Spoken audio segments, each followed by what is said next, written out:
Amy Mitani from Japan. Amy Mitani from Japan. Dr. Lawrence and jazz piano skills, my favorite place to be. Oh, thank you, Amy. I cannot believe here we are finally. After all these years, here we are. This is long overdue, and I am thrilled to death that you are joining me today on Jazz Piano Skills because we got a ton to talk about. Yes, I'm Yes, we very do. honored. Thank you for having me. Oh my gosh. It's like I said, long overdue, Amy. So look, we got so much, like I said, so much to talk about. But you know what I want to talk about first? Because I've known you now for a long time. But there's so much about you that I don't know, right? I do know that you're from Japan. I know you're this awesome professional pianist, classical jazz. I know this kind of information, but I want you to share with me and Jazz Piano Skills listeners. I want you to wind back the clock a little bit, go back to your childhood in Japan, and I want you to talk about your family life, how you got into music, were your parents musical, siblings musical. I'm going to turn the microphone over to you, Amy, and share with us your life. I cannot wait. Thank you. So I was born in a small town outside of Sendai, Japan, which is a northern part of Japan. And then my mom told me there were no kids in our neighborhood. So she signed me up for Yamaha group class for kids. My parents are not musicians. She was just looking for friends for me. So it was a Yamaha piano class? Yes, group class. Great. Okay. I was 2 years and 10 months old. So I don't remember anything about it. But it seems like it was lots of like rhythm clapping, singing in solfege, playing on electron, which I haven't seen in the US, but in Asian countries like Yamaha and maybe Kawai sells the electron like a mini organ with the 1 octave of foot keys. Yeah. Were they like miniature keys? Are they miniature keys for children, It's like like small keys a keyboard, 2 layers. full size? Not okay. full size. 2 layers, like 1 layer for right hand, another layer for left hand, and then 1 octave for your left foot to play bass. I don't think we did the bass, but I started with that, and then my parents bought a house in Sendai, so we moved when I was 4 years old or so. So I continued with Yamaha group class, and then when I was turning first grader, they asked me if I want to go towards piano private lessons or electron private lessons. So I picked piano, and then my grandparents bought me a upright piano. Nice. So that grandma and grandpa coming through. Yes. Grandma and grandpa. Awesome. And then my sister is 2 years younger than me. She did the group class too. And then she didn't want to compete with me. So she chose electron. And she was playing all the pop music, some jazzy music, improvising, composing, and she won several competitions. So she was doing really good. I was doing very serious like piano lessons. My brother is 5 years younger than me, and then he hated the piano group classes. He was crying that he didn't want to go. He wanted to play baseball, so he quit. So he didn't continue. And then, as a third grader, we found a private studio teacher in our neighborhood. And then we heard she was very strict and she was preparing students to come to Juilliard in New York. So we switched the teacher. And then, as a 9-year-old student, she asked me, Amy, do you want to major in piano performance when you go to college? And I was like, how the hell I know? I You're don't 9 know years if I want to go to college or not. You might want to play baseball. But she said it's going to be too late. Like when I'm in high school, if I say I want to major in piano, and it's going to be too late, so I'm going to prepare you anyways. So I had 2 lessons per week. One was a private lesson, just a regular piano lesson. And another one was a group class with maybe 5 or 6 kids. We did lots of rhythmic dictation, melodic dictation, harmonization, like recognizing chords. We sang in solfege and somehow in German. I don't know why. So we did that. I did that since 3rd grader until 9th grader. Wow. And then in middle school, I was playing volleyball, and I thought I could go to Olympics. My piano teacher didn't like it because she thought I was going to hurt my fingers. Yep, right. And then sure. not good for piano playing. So she asked me to quit volleyball. And at the same time, I was telling her that I want to play Chopin because I love Chopin music. But she said, your technique is not good enough until you finish all the Bach inventions, or all 15 of them, memorize them, and all the symphonies, 15 of them, you are not ready to play Chopin. So I was like, okay, I quit piano. I'm done. I'm done. I'm going to play volleyball and quit piano. There's a lot more American in you than you think. So as a 9th grader, I quit piano, but I was playing for fun. I was like, I can play Chopin by myself. I don't need a teacher. Right. And then I continued playing volleyball. I realized I couldn't go to Olympics in high school. Yeah, because how tall are you, Amy? Come on now. 5'1". Yeah, you're not going to the Olympics. I got news for you. It's a great dream, but that ain't going to happen. I realized that in high school. Okay. And then in high school, they just started a program like going to America to experience like American high school and real Christmas for 3 weeks, only for a 3-week program. And somehow I got into the program. Wow. They brought me, so that was my very first experience in the US, in Sedan, Kansas. Only 200 people population.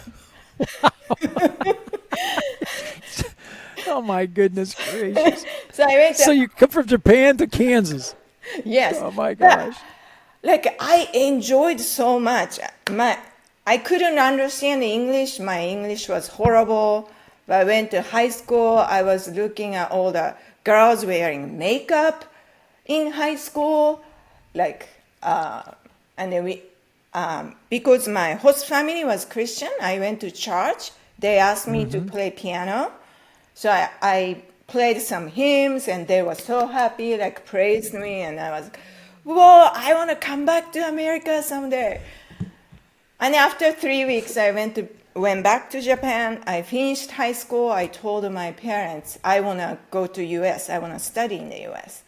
They were like, hell no. You are just You know, I'm getting a kind of, Amy, maybe it's just me, but I'm getting the kind of impression here that the Japanese people are pretty direct to the point when they talk. You know, yes or no, or and that's it.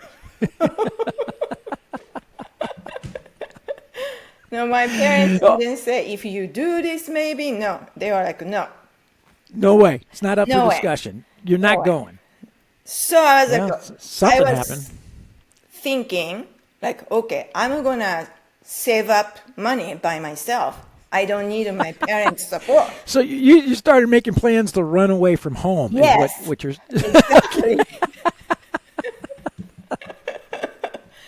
I know. Oh, you're spunky. While there, like, I was still playing piano for fun, but I didn't take any lessons. So the game plan was save up a lot of money in the middle of the night, sneak out, get on a plane, come to America. Your parents would wake up, go into your bedroom, and you would not be there. Is that correct? Was that the game plan? It's very close to that.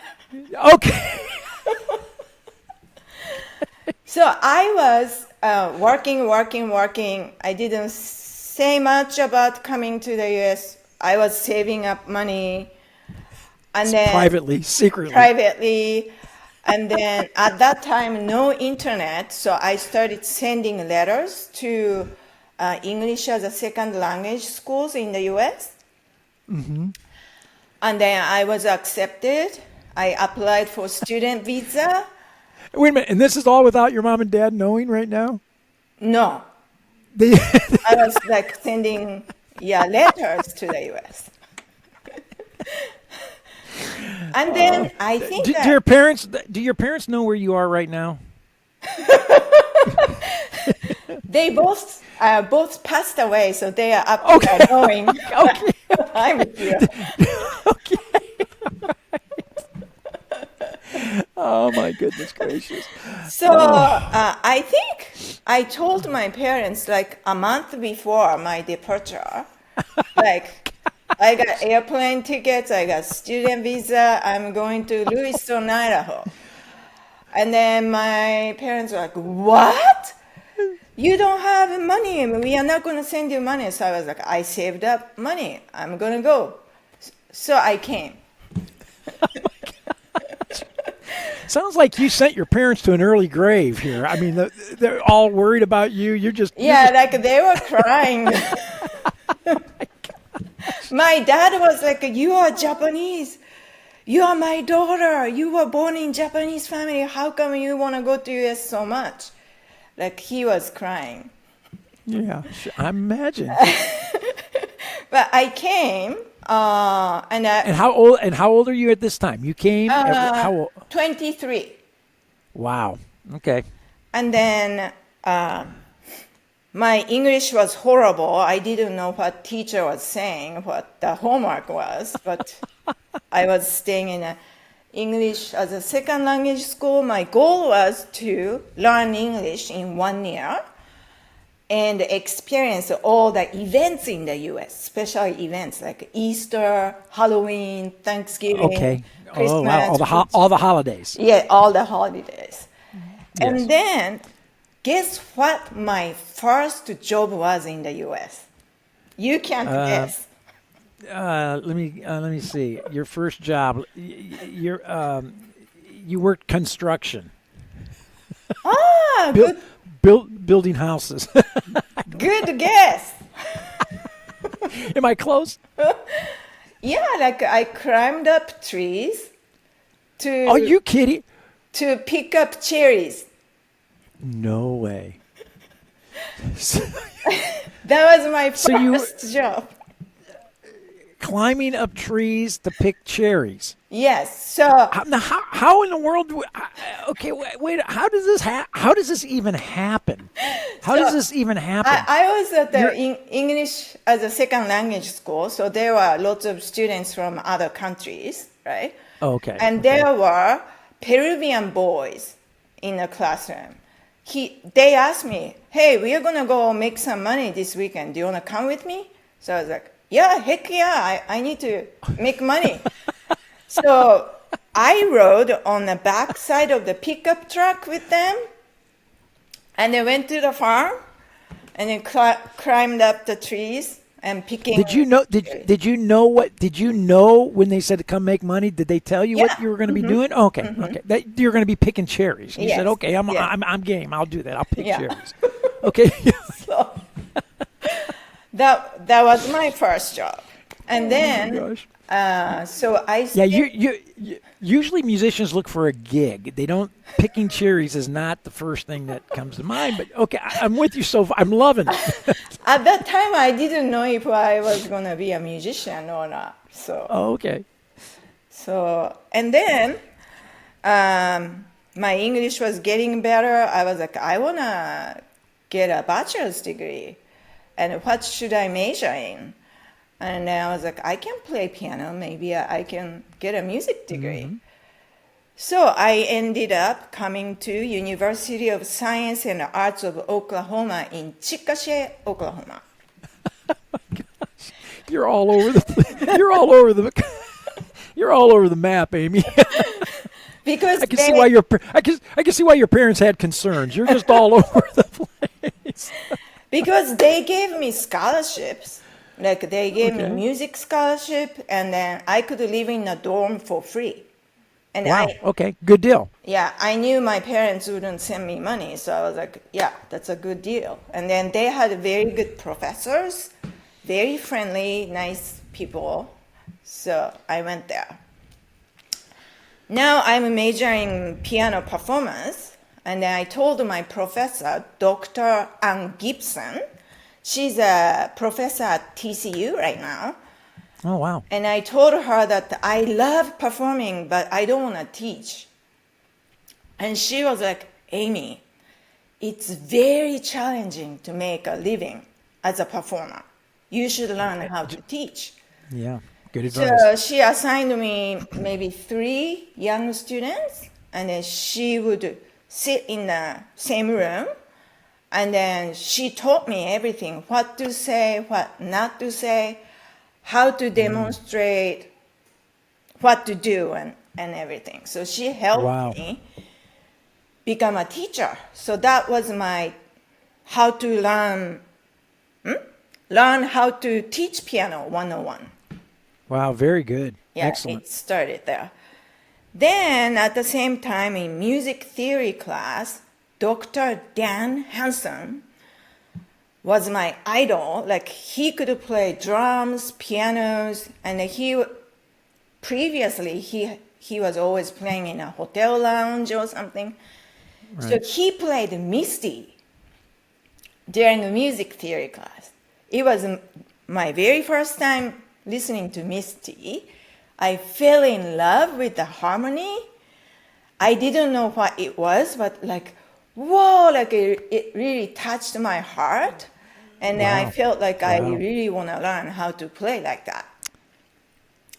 And then for graduation, he suggested me to play in a trio.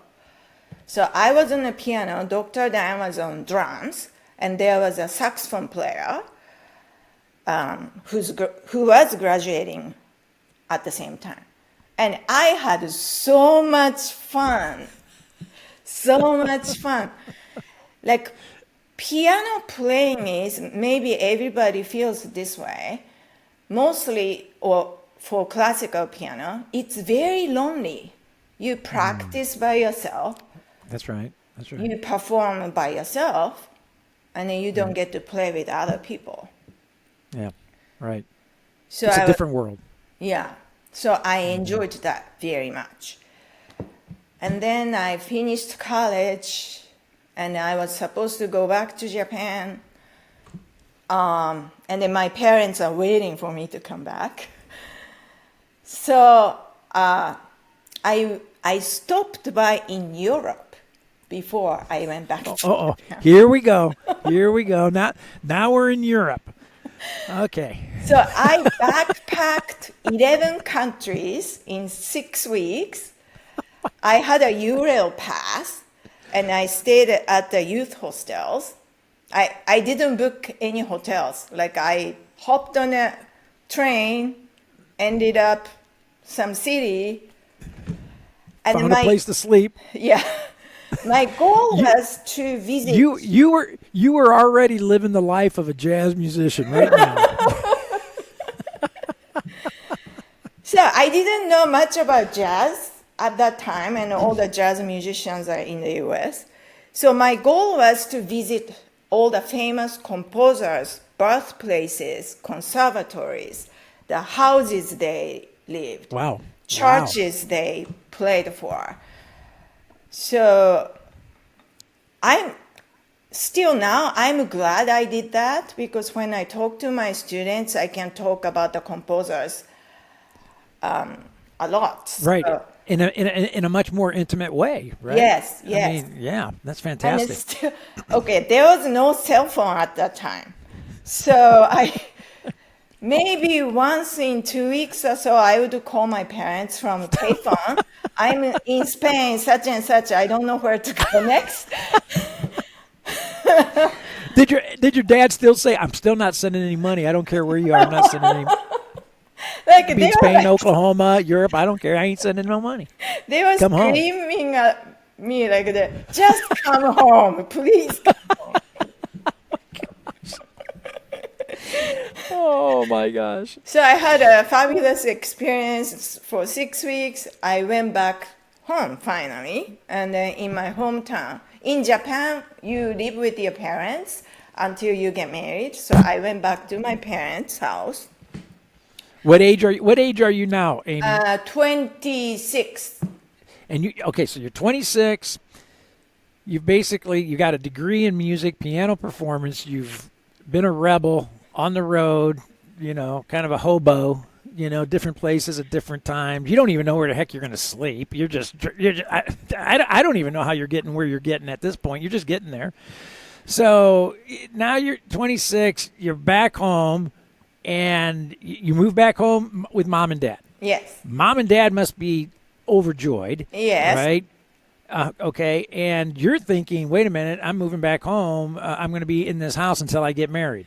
Yeah. So the next thing I'm assuming the next thing I'm assuming the next thing that's coming, you are now putting together a plan to find a husband. You're saving up some money in case he doesn't have any money, right? Am I right? I mean, is this the plan now? You're there. You're like, I have to find a husband because this ain't gonna. I'm 26. I ain't staying here. Oh my gosh. Am I right? I was not gonna talk about my ex-husband, but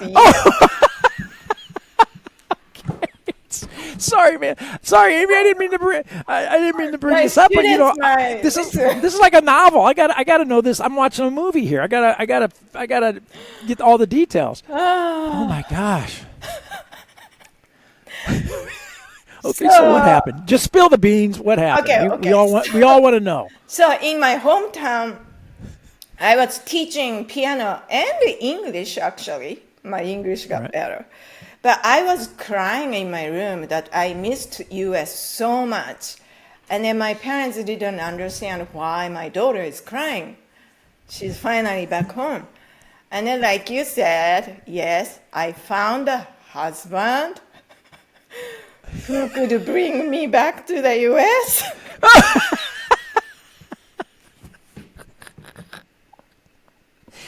Oh my God. Was that the criteria? Was that one of the questions that you asked your future husband, who's going to be your ex-husband? Was that one of the questions? Like, are you planning on going to the U.S.? I almost was not going to mention, but at the same time, I started taking jazz piano lessons in Japan.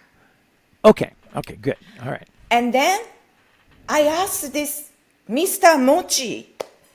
He taught me so much about life lessons. I asked him, should I get married or I should not get married?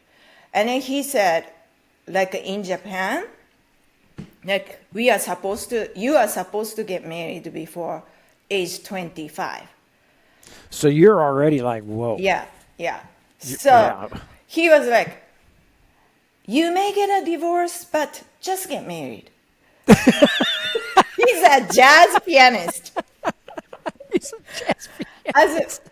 So wait a minute.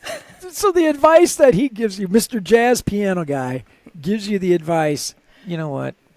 Go ahead, get married. Mm-hmm. Get back to the U.S. You probably end up in a divorce, but who cares? Go ahead and get married. Yeah.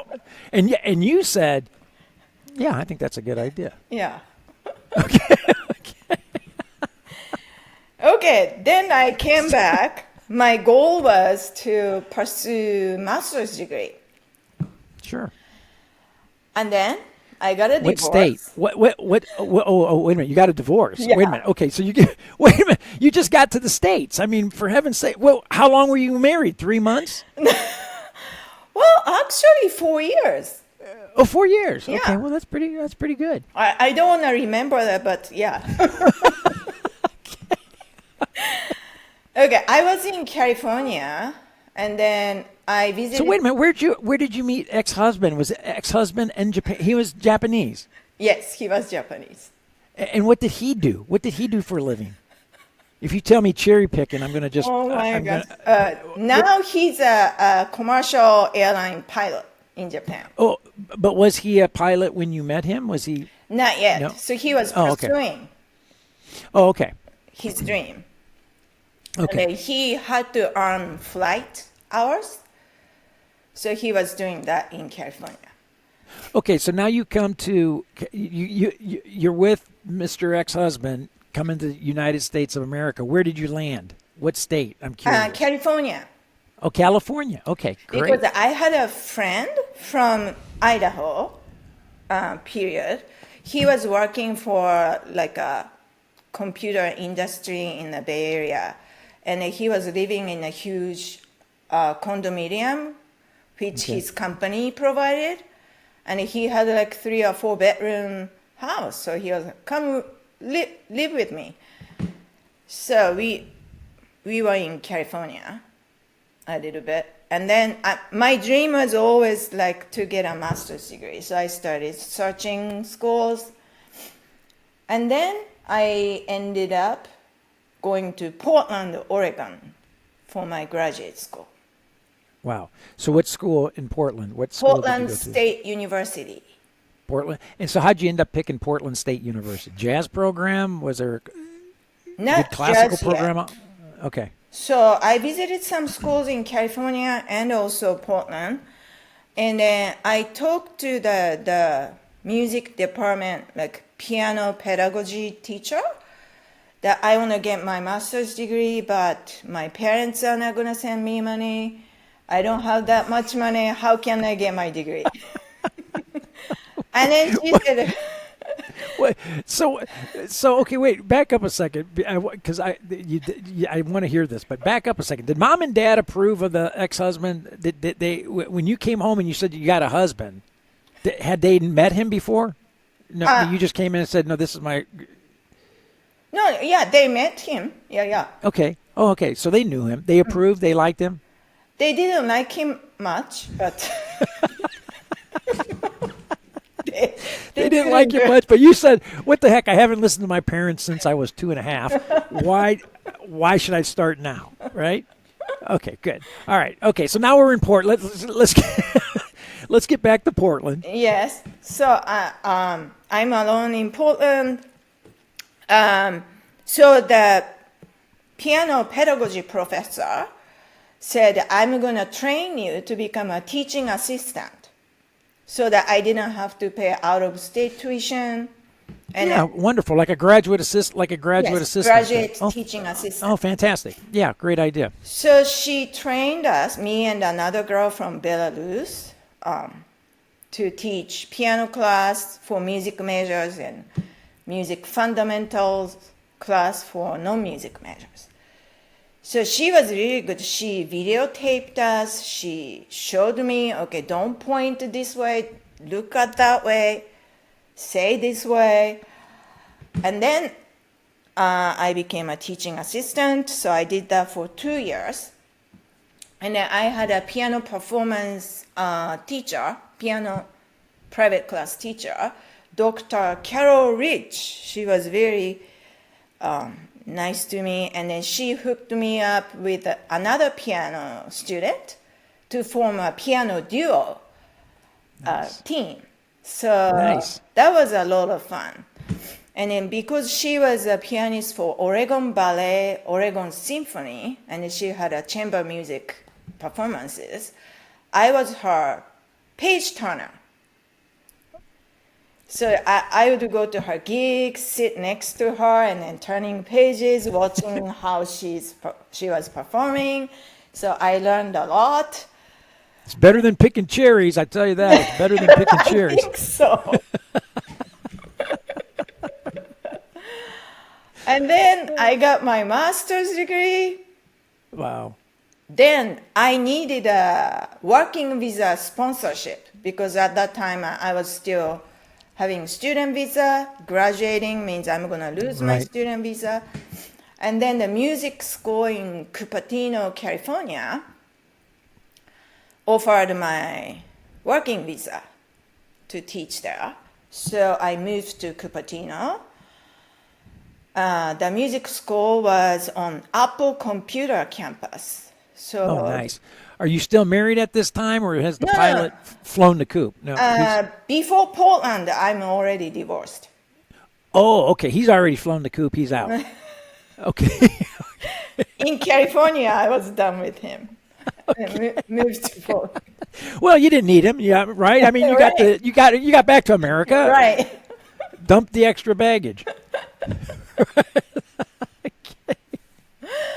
All right, so now we're in Cupertino, California. Yes. So I was thinking how many students I had.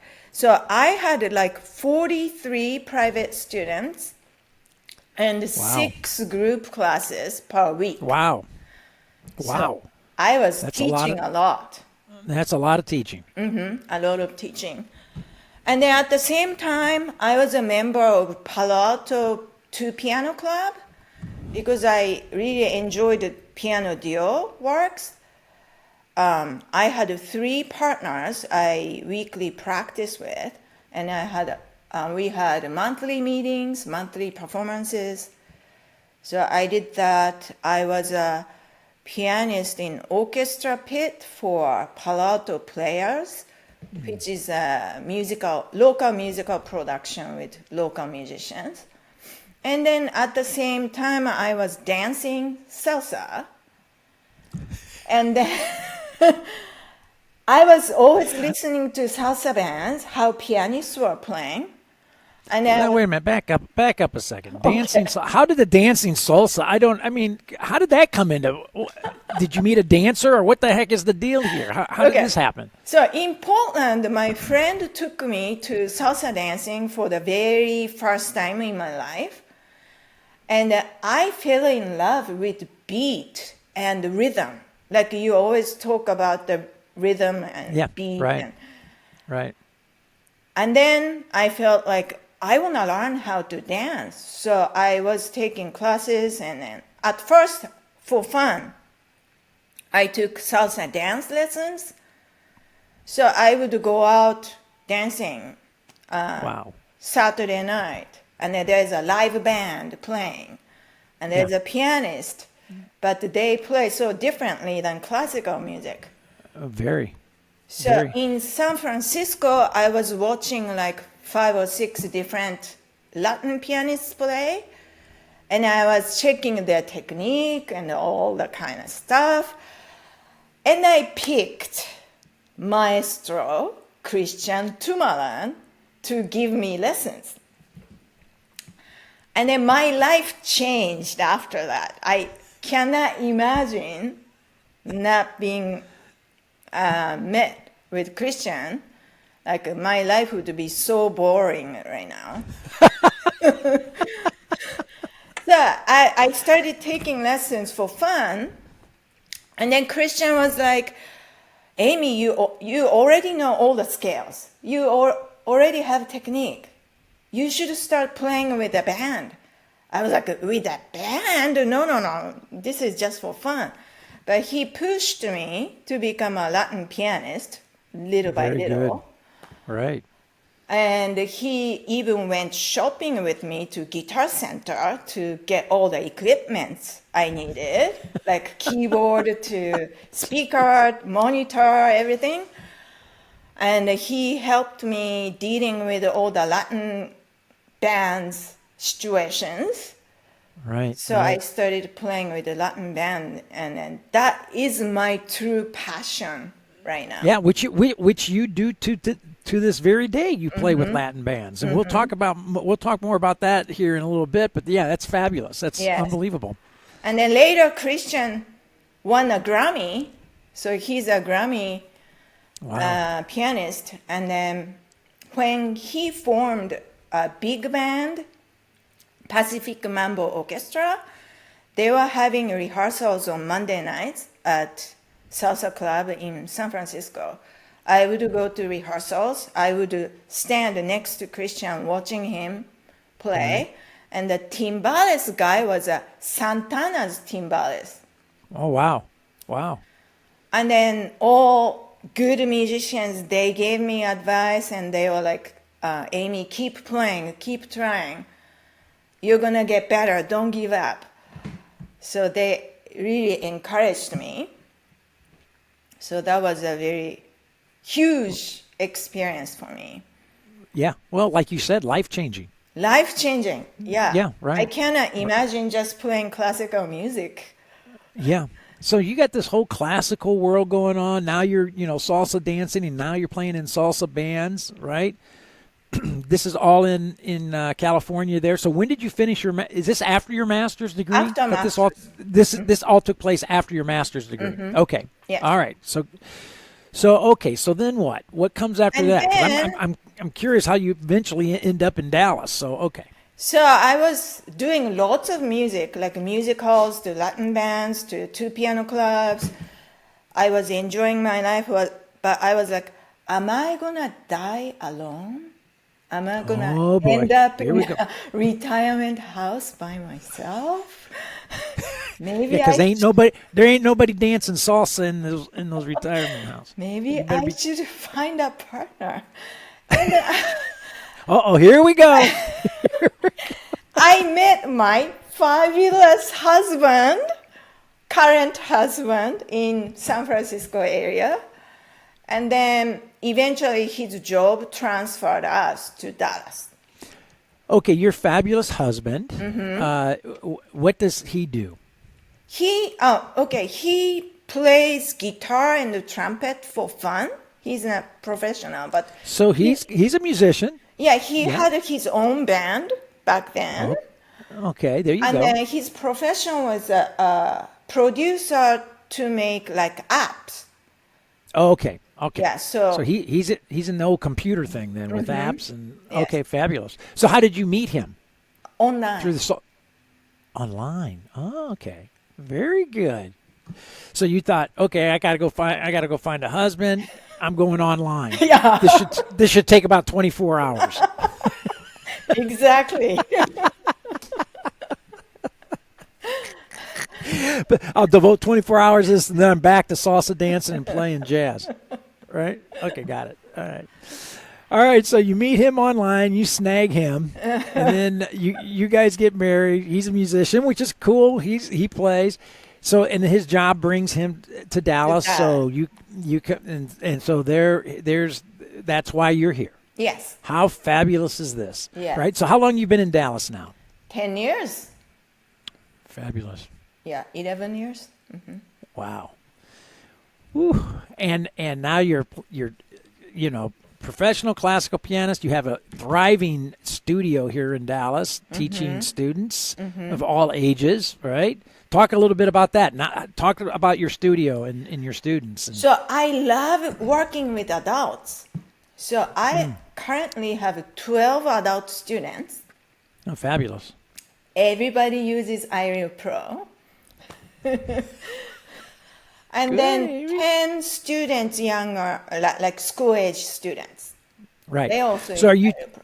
are you teaching them mostly classical piano? But if you got them doing iReal Pro, you have them doing a lot of jazz stuff, especially like the adults, chords, working on chords, changes. Oh, good for you. Excellent. Awesome. So That's adults fabulous. usually have specific goals. Either like they want to focus on classical or like Right. one student is working on his compositions Oh, wow. and then others mixed of everything. Or I tell them, like I give them all the different styles of music and they will find which ones their favorite is. Okay, so before we get into your studio, before we get into teaching, playing in your salsa bands and stuff, so you meet your husband out in California. Did your parents have the privilege of meeting your current husband or no? Did they never Yes. have a chance to? They did. Okay, and did they like him? They love him a lot better than my first. Well, you hit a home run then. You hit a home run, Amy. That's awesome. Fabulous. Yes. Okay. So now your brother and sister, they still living in Japan? Yes. Okay. And I'm curious, do they still play music? Well, your brother quit music. He was going to be a yeah. baseball guy. Yeah. So my brother quit music long time ago as a seven Yeah. year old or something. But he has two boys. They are very good pianists. One of them was in your class. I met him. Yeah, Right, right, middle right. school. So they play. They are very good Excellent. piano players. Excellent. So well, good, excellent. So they're doing well and still living in Japan, and here you are in Dallas. So you've been here 10 years, and that's how you and I've met through just interaction here in the Dallas area. Mutual friends and such. So let's talk a little bit about your teaching. Like you said, you have adult students, you have kids. The adults, you're right, come with very specific goals. Let's talk a little bit about the students that you're working with regards to specifically jazz piano. Okay. Are they coming to you? Do they already have musical background, or are you starting them from scratch? Are they've already played piano? They have a classical background, but now they want to play jazz. So some of them, they took lessons as a kid, and they Okay. didn't play for a long, long time, and they want to come back to it, so they came back with me. Okay. Some, I would say like 5 or 6 students from scratch, no experience at all. Adult students from Adult scratch, students. and they're saying to you, Amy, we want to play contemporary styles. We want to play like jazz or pop Well, styles. yes, a few of them said that they want to play pop. Some of them, most of them have no specific, like, I want to learn just jazz or just classical or just pop. Like, they want to Okay. be able to understand music, how to read, or, yeah. Well, let's talk about that then. So how are you working with your adult students? Because I know we have a lot of jazz piano skills listeners are adults and are trying to figure out how to play jazz. And I'm curious, your balance, your mix of classical music with jazz music, how do you intertwine those two in working with your adult students, or do you? Can you talk a little bit about that? Yes. So a little bit of theory and technique combined. I always introduce 5-finger patterns first, so that Okay. they can learn at least major and minor triads from 5-finger patterns. Very And they good. don't have to read notes yet. So I have a keyboard picture. Okay, C major, 5-finger pattern, these 5 notes. C minor, 5-finger pattern, these 5 notes on the piano, so they can.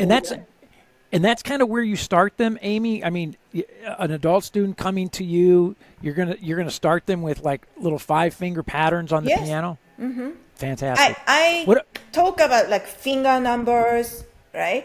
And also Right. quarter note, gets 1 beat kind of stuff. And Okay. then, What about?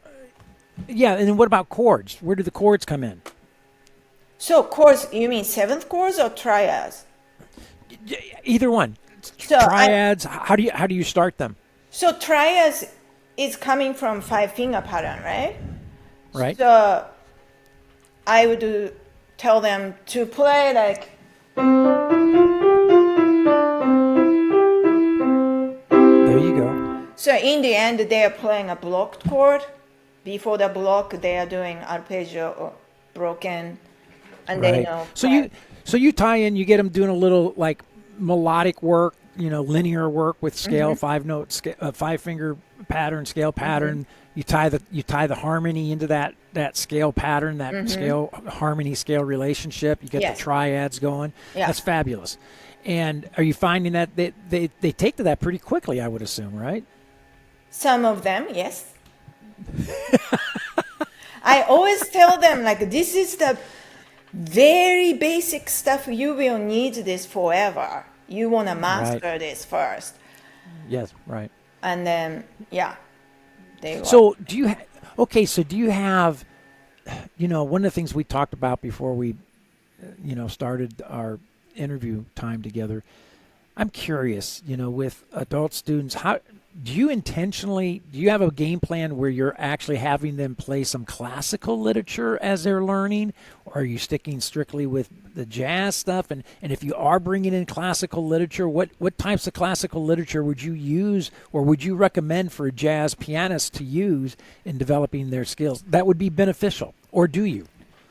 So in the beginning, I use, it depends on the student, but for adult students or kids, I use method books to introduce like quarter note, half note, whole note, how to read rhythm.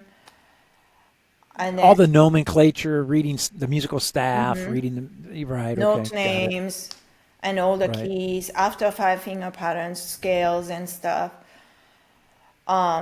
So I don't use same books for everybody. Everyone has different one. That's right. Good. Some students start playing lead sheets quicker than the others. So it's totally depends on how they are learning and how they are responding to what I'm suggesting. Yeah. Well, personally speaking, you have such a fabulous background because you're trained as a professional classical pianist. You got into jazz, you got into salsa, and so you've got this incredible range of pianistic skills. So I'm curious, what challenges did you find coming from a traditional classical background, even from a childhood in Japan? Classical background in your undergraduate school, in your graduate schools. Here you are then playing jazz. What was the challenges, getting those two worlds to coexist? So I thought I had a very good sense of rhythm when I was playing classical only. When I started playing with salsa bands, very good ones in San Francisco, singers would look at me when I'm a split second late. Wow. I was so scared. I cried so many times because they scared me. But I was like, whoa, I gotta be on time. And then Christian told me piano is a percussion instrument. I never thought of that when I was playing solo piano. Yeah, right. So as a percussionist, I have to be always on time. Like you always tell us, like I need to know where the beat one is. Always, I cannot get lost. Right. So that is one of the challenging stuff. Right. Yeah, and it's funny that you bring up, that's such great advice. Piano is a percussion instrument. I think most people don't think of it that way. Most pianists don't think of it that way. And quite honestly, I got to be honest here, I think the jazz pianists that I enjoy listening to the most are pianists that it's obvious that they treat their instrument percussively. It's a very percussive instrument, and those are the pianists that are the most exciting to me. And I can tell, and I'm sure you can too. I can tell when somebody's playing the piano and they don't think of it as a percussion instrument. I hear that. I can tell, right? So that's really good advice. So that's a huge challenge, right? Because coming from the classical world, you would not be conditioned or trained to think of your instrument as a percussive instrument. Yes. And as a solo pianist, you can take time or you can speed up as you like. Correct. Right. Easier sections, I may play a little faster. Challenging sections, I may do ritardando to play slower or something. Right. Playing in a band, you have to be always on time. Yeah. What about the challenge of actually the challenge of actually thinking harmonically too? When I was doing my undergraduate degree in classical piano performance, I'm not sure. I wasn't really aware of. I was more concerned about what notes I was playing and and where do they fall in rhythmically. I wasn't really aware of or thinking of harmonic movement or shapes like chords. I didn't see necessarily chords. Was that difficult for you to all of a sudden be thinking like, wow, all these chords and? So now I see that a lot more. Oh, absolutely. Even when I'm looking at classical pieces, I see that, oh, this is what Dr. Bob was talking about, this chord progression in classical music.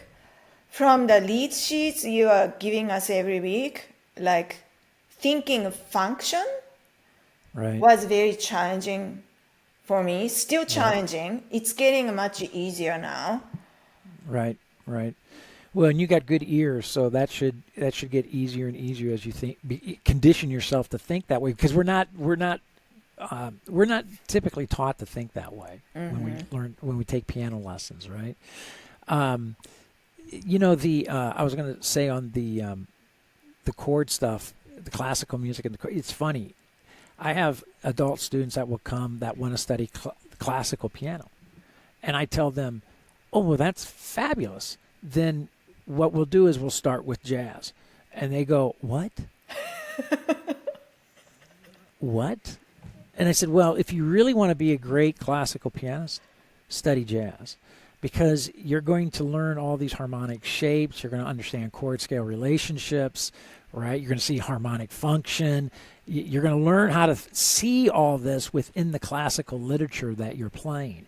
And now when you look at your classical music, you'll see it totally different than seeing it as a series of autonomous notes placed side by side, right?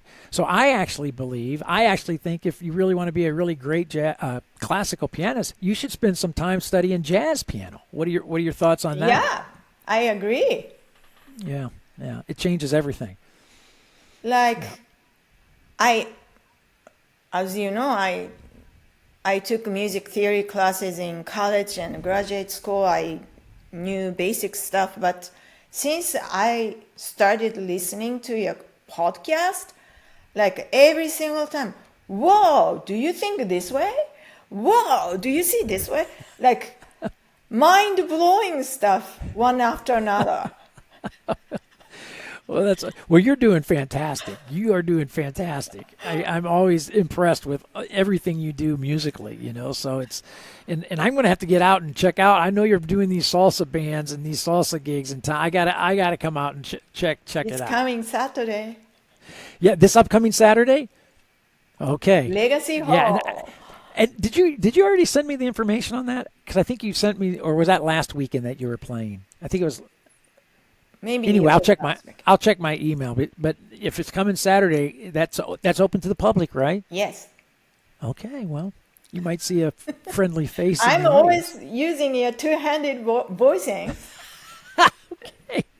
Oh, that's awesome. So now when you sit down to practice jazz, let's talk about that. Here you are, Miss Hotshot salsa pianist, hotshot classical pianist.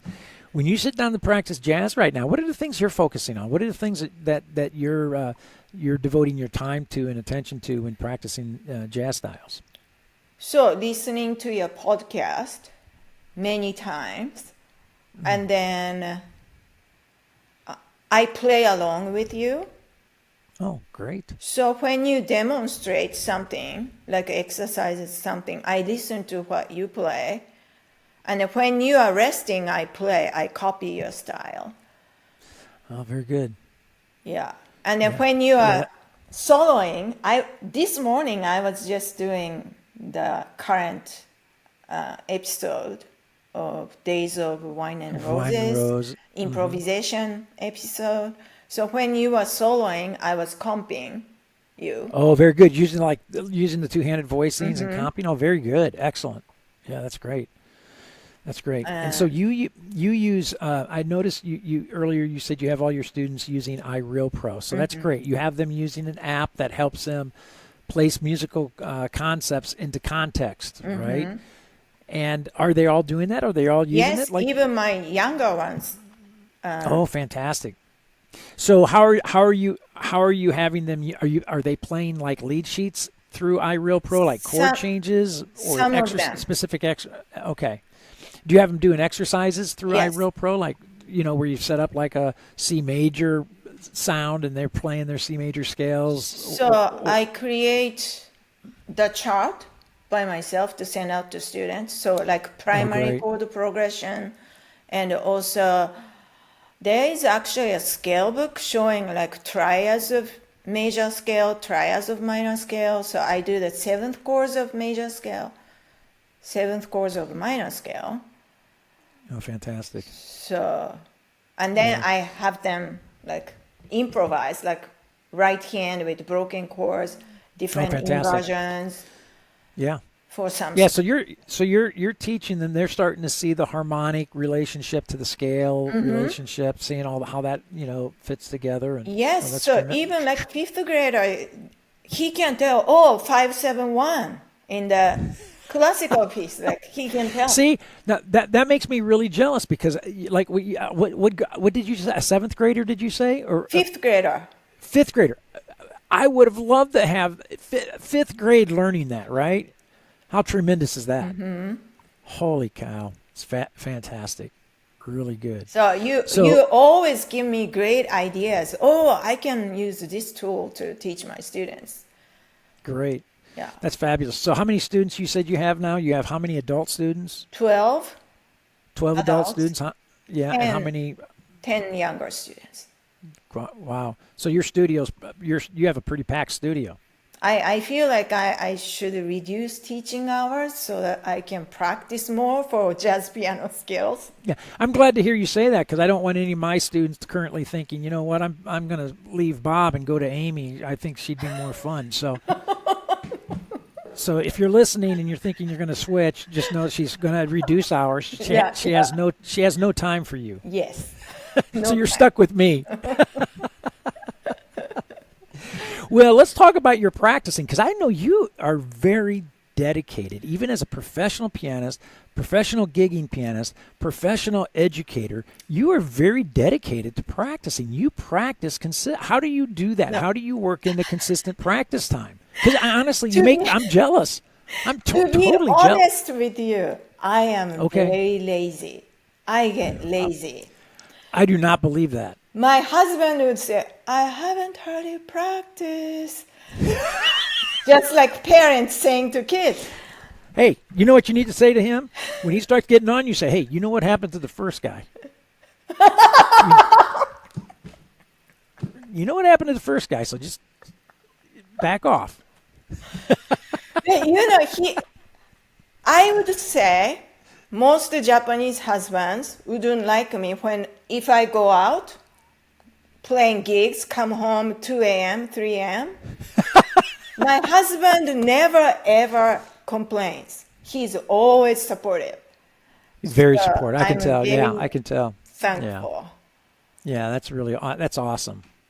And maybe that's because he's got that music blood in him himself, right? He's a musician. He really appreciates music, so. Yeah, that's fantastic. So to answer your original question, when I have a gig, yes, I feel like, oh, I got to practice for this gig or this performance. So I do that. I do like 6 to 8 hours a day when I'm not teaching. Wow. For jazz stuff, I have passion in me that I really want to get better. I don't want to die thinking I should have practiced more. I could have been a better pianist. So sometimes I feel lazy. I want to sit on a couch, watch TV shows, but I feel like, no, I got to practice. And then right. I do self-practice. Yeah, we always kind of feel guilty, don't we, as musicians, when we don't feel like we practice enough. There's always that little guilt, like, oh, I should be practicing, right? I do a lot of illustration exercises. So when I don't feel like sitting at the piano, I just do that. Amy, I talk about that all the time with students, right? Piano practicing doesn't necessarily mean that you're sitting on the piano bench pushing keys all the time. You know, that kind of paper practice, that conceptual practice where you're sketching things out, diagramming things, writing, spelling things, that pays huge dividends when you go to the piano. I mean, right? You're sorting through all that information away from the instrument so that when you get to the instrument, you can actually process it and be productive, right? So I think that's great. I can't stress that enough to students. Yes. Right. And I think the other thing that I stress, and you've probably experienced this as you've matured as a musician over the years, that you know, if you have a specific agenda, you have a specific objective when you go to the piano. You know, I always try to define an objective before I even sit down. What is it that I want to accomplish? What skill am I going to work on before I even sit on the bench? And then once I get to the bench, I have that objective in mind. I sit on the bench. And so even if it's only a 10-minute session of practice or a 15-minute session of practice, because it's so laser focused, it's focusing on a single objective, I find that in that 15, 20 minutes, I can be very productive, even more so than if I just kind of went scatterbrained to the piano and sat there for an hour and a half. What are your thoughts on that? I agree, and I learned that from you. I never thought about just one single objective for one practice. I feel like, oh, I should practice for 1 hour, but I don't have 1 hour, so I don't practice, versus like sit at the piano for 15 minutes to focus on something. Right. And it's so easy. Adults, as adult learners, I think adult learners fall into that trap very easily. They're thinking, if I don't have an hour of uninterrupted time, then I shouldn't sit down and practice, which is not the case at all, right? So, I'm a big believer in the little, you know, single objective and short spurts of productive practice. I'm a big believer in the payoff for that. So when you're practicing though, you're hitting what, scales hard, you're hitting voicings hard, you're hitting improvisation hard. So when you practice improvisation, what do you do to practice improvisation? So like you've been teaching us, this morning I did just using one note per chord to improvise, and then using only chord tones. So last weekend I had a gig in Fort Worth, and then I had a solo improvisation. Somebody recorded it. Somebody in the band recorded it. I listened to myself. I hated myself. And then, like, how can I play better? So now I'm thinking, including half-step approach to those chords, different rhythmic patterns. Right. Well, we just talked about that, right? I you know, in this last podcast episode, and we talked about it in the master class, that, you know, when it comes down to, you know, being able to see those block shapes melodically, the block chords melodically, and then and being able to add half-step approachments to those shapes, right? So vitally important that, you know, I'm of the belief that, golly, if you're having trouble, if you're having difficulty improvising, it's a clear indicator that skill, seeing those block shapes melodically, and then being able to add half-step approachments to those primary chord tones for tension, it's an indicator that those aren't as solid as they should be, right? That's the foundation, and I think without that, it's kind of difficult to move on. Would you not agree? I agree. Right. Yeah.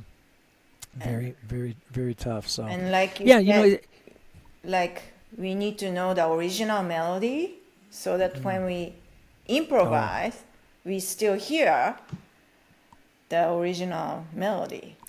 Well, that's right. I tend to think of improvisation as the melodic line being embellished with decorative motifs and ideas that we play, right? It's the melodic line that's being enhanced or decorated, right? I don't think of it as some crazy improvisational idea with some reference to the melody once in a while. I actually think of it as the other way around. And I use this expression a lot with students. When you're improvising, you should be hugging the melody. Hug the melody of the tune, right? And then work from there. So really important. So what about isolating sound? You isolate sound. I talk about that a lot. I like to come in the morning and say, what sound do I want to work on? Oh, I want to work on half diminished. Okay, what half diminished? G half diminished. Okay, fabulous. Well, then I'll set up an exercise based on the G half diminished sound, and then I'll practice my scale movement over that G half diminished, my arpeggiated movement over that G half diminished, improvising over that G half diminished, voicings over that G half diminished. I'm kind of taking all these different skills and I'm applying it to that sound. And I'll do that for 10, 15 minutes, and then I'll get my cup of coffee and go to work, right? I should do that a lot more. Yeah. Yeah, I find that to be very productive as well. I pick a sound, I pick a chord, and then I go to work.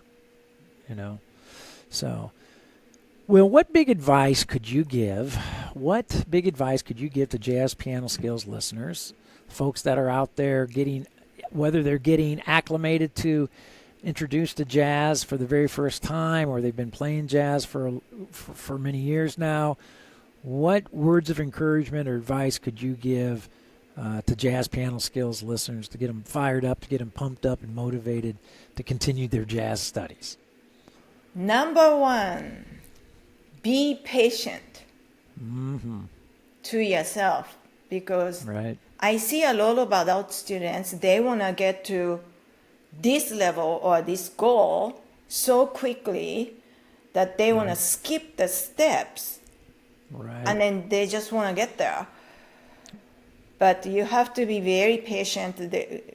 We have to practice step by step, little by little, to get to the goal. Yeah, like the old saying goes, no longer way to get anywhere than a shortcut. So you can't. Yeah, no shortcut. There aren't any shortcuts, correct. And then do not give up, because sometimes I feel like, oh, I'm not getting any better, or how come, like when I'm practicing, sometimes I'm screaming at myself, like, are you stupid? Why can't you do this? Right. Yeah, we all do it. Yeah. Don't give up. And I think, too, today, another great tip would be, and I think you do this, as painful as it can be, right? Take your phone, hit the record button, and record yourself playing scales, or record yourself playing an arpeggio, or record yourself improvising over a sound or a progression or a tune. It can be very painful, yes, right? Because we cringe at hearing ourselves at times. But not everything is bad, not everything is ugly. That you'll find in recording that there is good. And so we record, we hear good, we hear bad, we hear ugly. But what happens is that starts to give us an accurate picture of our sound, of what we're doing, how we're playing, so that we can make adjustments. We can literally make adjustments and improve. And I think more so than ever with the technology today, grabbing your cell phone, hitting the record button, if you're not doing that, you're missing out on a huge, huge benefit. I agree. Yes. Yeah. 100%. Yeah. Which wasn't always that, easy to do when I grew up. We didn't always have recorders, a way to record, in our back pocket. Not now we do. So I would certainly encourage folks to do that as well. What else, Amy? Any other parting shots here? Words of wisdom, pearls of wisdom that you'd like to share? Don't be so serious. Just have fun. Correct. And then I feel a lot of fun from jazz people than classical people. Jazz people are fun. Jazz people are. Sometimes in the classical world, I feel like I can't breathe, like too serious. Like, right. Are you having fun playing music, or right. you are focusing on, I have to play correct notes or fingering or whatever? Right. So, well, Amy, I tell you, this has been, I've learned a lot about you today, young lady. Uh-oh. I am so glad we did this. And I just want to say what a joy it is to have you as a friend in our friendship over the years. And it's always a joy to see you in the master class every week at Jazz Piano Skills. And so you're a blessing to me. I know you're a blessing to your husband and so many other folks as well. But I just wanted to go on record to say how thankful I am for our friendship. Thank you. I'm very thankful for you as well. Oh, thank you. Well, it's awesome. So, Amy, this has been great fun. I know you've been here for 10 years, but I know there's more excitement in your life coming ahead. I don't know where you're going to move to next, but I'm sure it's somewhere. I don't know. I don't know where you're going to end up next, but I can't wait to find out. So. All right, Amy, on behalf of all the Jazz Piano Skills listeners, thank you so much for taking time today. Thank you for having me. Oh, it's been a joy. Well, and I'm going to have you back on. I promise. We're going to have round 2 of this. So, all right, Amy, thanks so much. Thank you.